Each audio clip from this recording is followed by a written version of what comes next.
Alright, so I'm here to review the film Evil Dead Burn, the newest one in the Evil Dead series.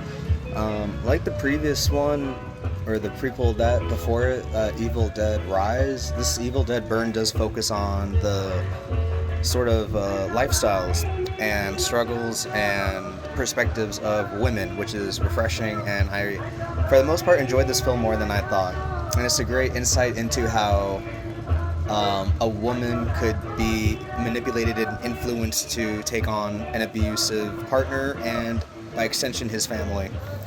This film is very much about family and dealing with a pretty toxic and horrible abusive family, how to navigate it, of course, within the backdrop of the Evil Dead universe.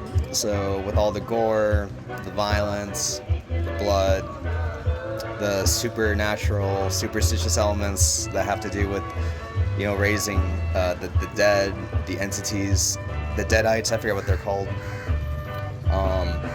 So, if you're not really into sort of like horror films, then this is obviously not for you, but to me, it's a bit more of a thoughtful horror film, and again, in respect to how it explores the experiences of women who feel for some reason they cannot escape abusive relationships, or the families of those who perpetuate the abuse on them.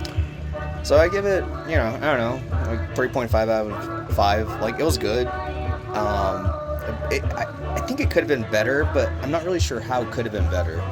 The content or the sort of themes in the movie were better than I thought they would be. There was more creativity in terms of the horror elements than I expected. Some of it was predictable, but I think there were enough surprises and fresher concepts of how to execute horror movies like this more so than I realized. So it's pretty good. If any of that sounds interesting to you, check it out. That is Evil Dead Burn, the newest one from this year, 2026. Alright, catch y'all later. Peace.